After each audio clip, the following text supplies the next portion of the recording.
Selamat pagi, Ibu. Selamat pagi anak-anak. Pagi, Ibu. Bagaimana kabarnya hari ini? Baik, Ibu.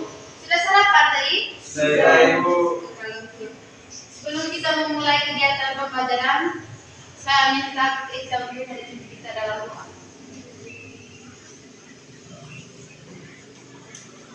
Bapak, Ibu guru, teman-teman, marilah kita siapkan diri kita untuk berdoa dan memperkata dan memperkata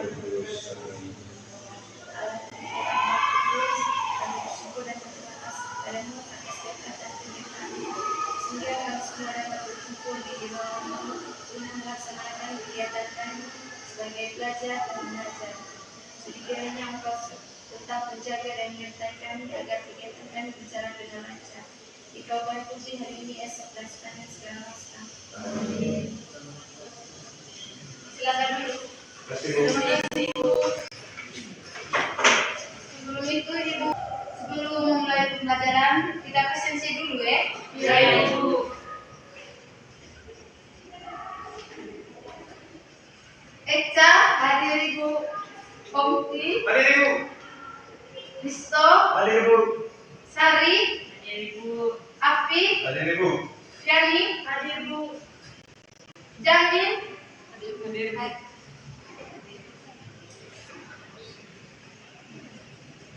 Akri, hadir. Hari ini anak-anak tidak ada yang tidak hadir ya, semua pada hadir semua ya. Iya, Ibu. Oke, anak-anak masih ingat ice breaking aroma angin kemarin? Masih, Ibu. Oke. Saya minta satu orang untuk memimpin kita ice breaking. Kompi. Biar bisa kayak Kompi yang Jangan tunjuk-tunjuk siapa saja yang larinya. Main ke depan.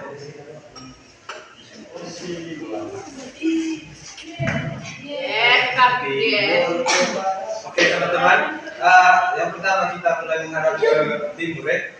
Timur yang kita itu di mana? Sebelah itu. Oke, dan kita punya matahari dari sana. Oke, masih ingat ada teman-teman? Masih dong. 1, 2, 3. Utara, timur, lalu timur tenggara, selatan, barat, daya, barat, barat. Semangat sedikit ya. 1, 2, 3. Utara, timur, lalu timur tenggara, selatan, barat, daya, barat, barat. Terima kasih, Bu.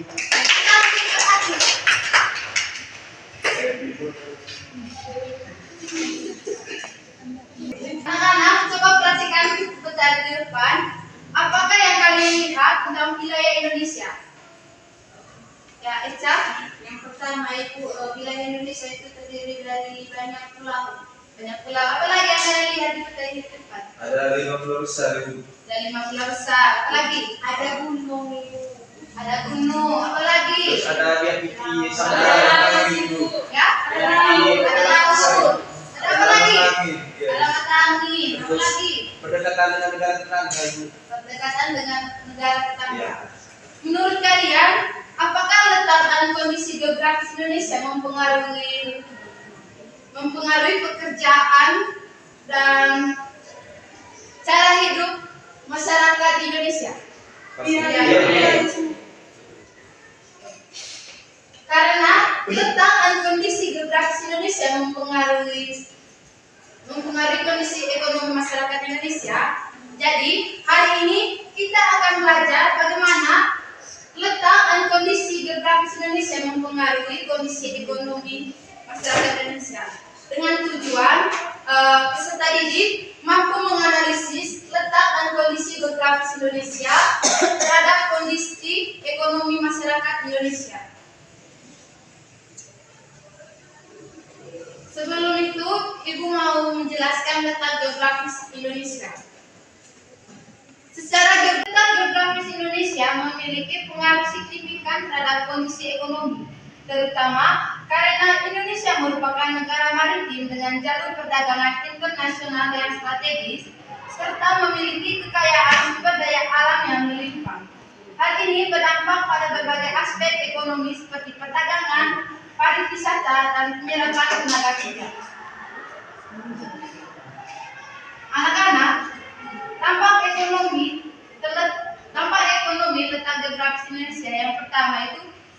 perdagangan internasional. Jalur pelayaran internasional melewati wilayah Indonesia seperti Selat Malaka, Selat Sunda, dan Selat Lombok. Banyak kapal dagang dari berbagai negara melintasi wilayah ini hingga mendorong pertumbuhan sektor logistik, pelabuhan, serta ekspor dan impor. Jadi di sini anak-anak, jalur pelayaran internasional dari Selat Malaka, Selat Lombok sampai Selat Sunda. Jadi Selat Malaka terdapat di Nusa Tenggara Timur, Selat Lombok terdapat di Provinsi Nusa Tenggara Barat, dan Selat Sunda terdapat di Pulau Jawa. Itu perbatasan langsung dengan Pulau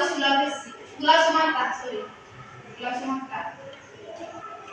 Contohnya anak-anak, contohnya di Pelabuhan Tanjung Priuk atau lokasinya di Jakarta, kita bisa lihat banyak kontainer ekspor impor dari luar negeri seperti Cina, Jepang, dan Singapura. Ini menunjukkan aktifnya perdagangan karena posisi Indonesia yang sangat strategis.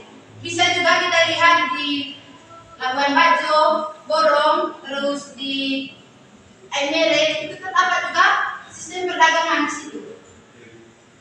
Penduduk sekitar pelabuhan banyak yang bekerja sebagai buruh pelabuhan, sopir truk logistik, atau karyawan ekspedisi. Itu artinya tetap geografis menciptakan lapangan kerja. Yang kedua, peluang investasi asing. Letak strategis membuat Indonesia menarik untuk menanam modal asing. Banyak perusahaan asing membuka cabang, pabrik atau pelabuhan logistik di Indonesia. Banyak sekali kota-kota yang menjadi peluang investasi asing di negara kita. Dan yang terakhir di sini, pertumbuhan sektor pariwisata. Posisi tropis menjadikan Indonesia memiliki iklim yang cocok untuk pariwisata sepanjang tahun. Pulau-pulau tropis seperti Bali, Lombok, Raja Ampat, Labuan Bajo akan menjadi destinasi wilayah internasional hingga meningkatkan pendapatan daerah dan membuka lapangan pekerjaan. Contohnya di Labuan Bajo, banyak masyarakat membuka homestay, warung makan, jasa sewa motor atau toko oleh-oleh karena banyak turis yang datang.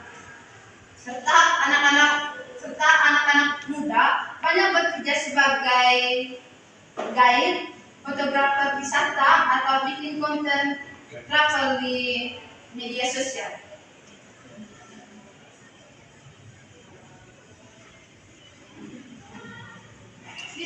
Di sini Ibu akan menjelaskan juga tentang pengaruh kondisi geografis Indonesia terhadap ekonomi.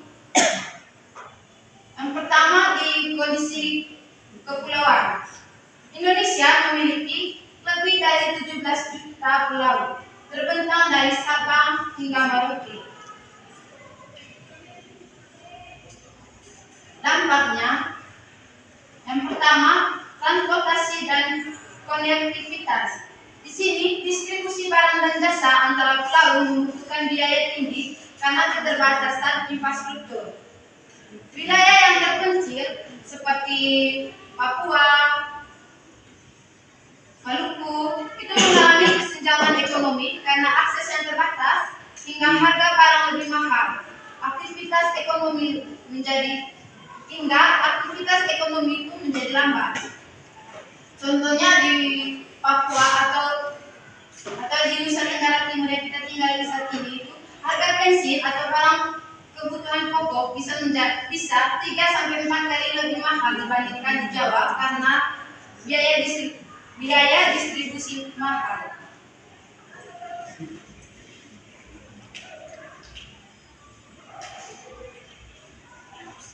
Yang kedua, pengembangan ekonomi lokal. Setiap daerah punya Sumatera kelapa sawit, juga karet. Sedangkan di Jawa industri dengan pertanian. Di Kalimantan tambang batu bara dan minyak. Di Sulawesi hasil laut atau kakao. Di Papua tambang emas dan tembaga. Sedangkan di tanah subur, untuk tanah subur dan aktivitas vulkanik, karena terletak di cincin api Pasifik, Indonesia memiliki banyak gunung berapi yang membuat tanah menjadi subur. Dampak dari gunung berapi di sini, dampaknya di sektor pertanian produktif. Tanah vulkanik sangat subur hingga cocok untuk bertani padi, sayuran, kopi, teh, dan tembakau. Pertanian menjadi sumber mata pencarian utama untuk masyarakat di pedesaan. Contohnya di daerah seperti Garut, Lembon, itu banyak sekali warga yang menanamkan sayuran, padi, kopi, dan teh.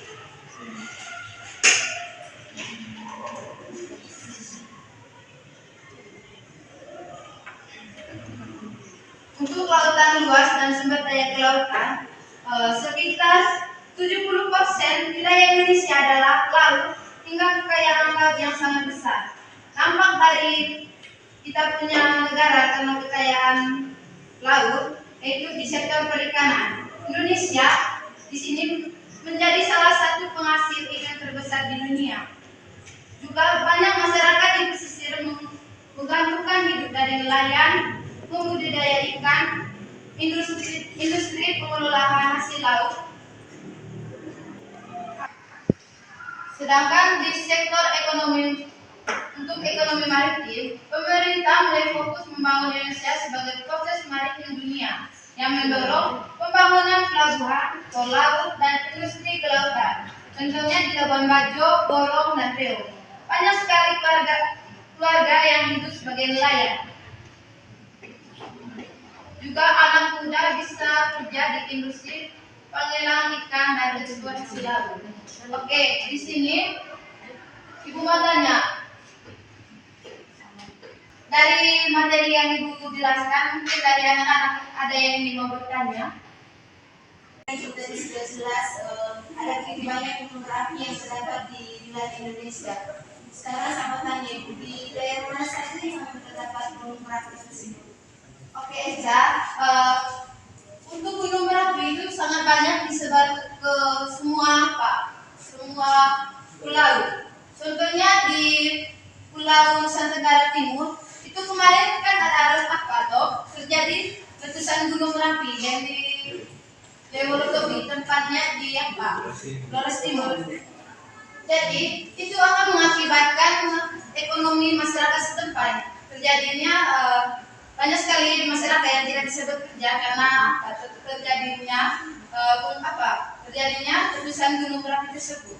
Mungkin ada yang lain yang mau bertanya.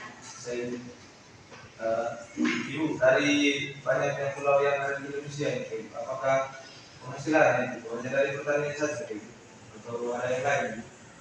Ya, untuk penghasilan di Indonesia tidak hanya di pertanian saja, tapi ada di misalnya di Kalimantan itu terdapat banyak sekali batu bara, terus kelapa sawit, dengan sedangkan di Pulau Papua banyak sekali pertambangan emas. Banyak sekali. Bukan hanya di pertanian saja. Itu banyak penghasilan lainnya di Indonesia. Oke, ada yang mau bertanya lagi atau itu saja? Itu saja. Oke. Untuk menguji pemahaman kalian, Ibu menanyakan satu video agar kalian dapat mengerjakan soal-soal di bawah ini. Karena Ibu sudah menanyakan satu video tadi, jadi kalian duduk dalam 2 kelompok. Ya, Ibu.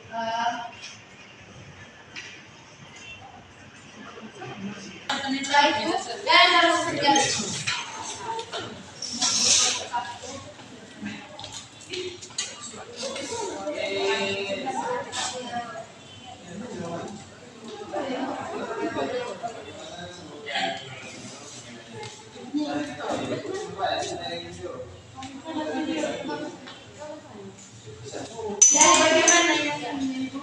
Dan video tersebut bagaimana menurut pendapat kalian mengenai tayangan video tersebut tadi yang gagal panen untuk petani apel yang gagal panen karena cuaca.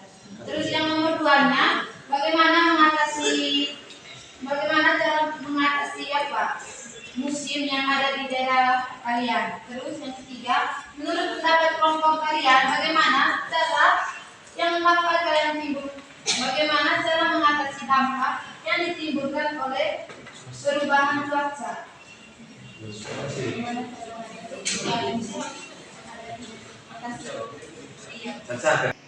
Lima, kami sudah kerja dalam satu sini. Kelompok 2 sudah? Sudah. Oke. Kalian sudah sudah. Sudah.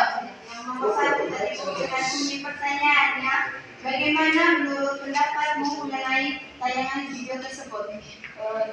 Dari video yang telah kita tonton bersama tadi, dapat kami simpulkan bahwa dengan adanya musim hujan yang dapat menyebabkan gagal panen kebun apel masyarakat Batu di Kota Jakarta.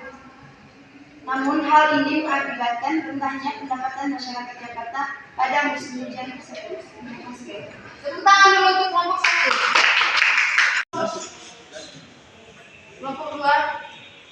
Baik, menurut kami Bu, pertanyaannya tadi bagaimana cara mengatasi dampak yang timbul akibat perubahan musim.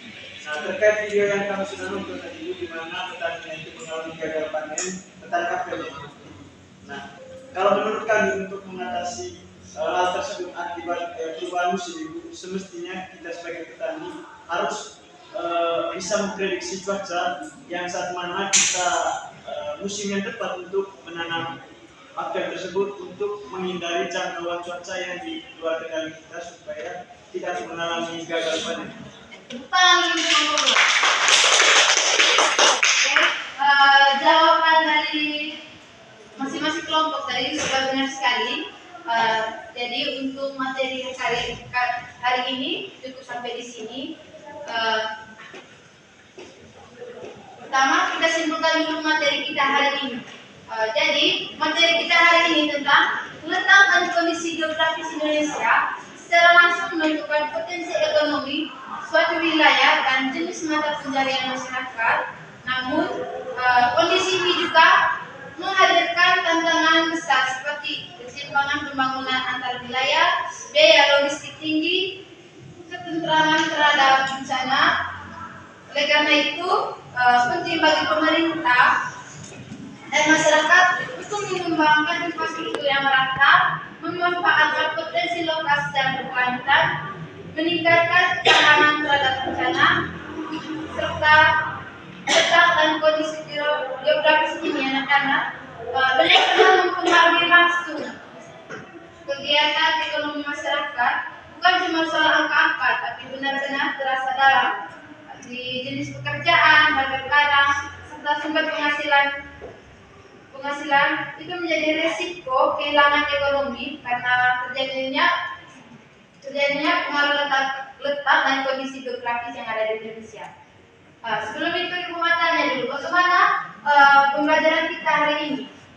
Sangat menyenangkan. Oke, untuk materi hari ini sampai di sini. Untuk mengakhiri kegiatan kita hari ini, saya minta adik saya untuk memimpin kita dalam doa.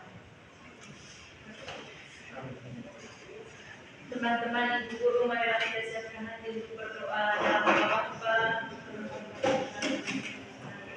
Salam Maria, Salam yang dirahmati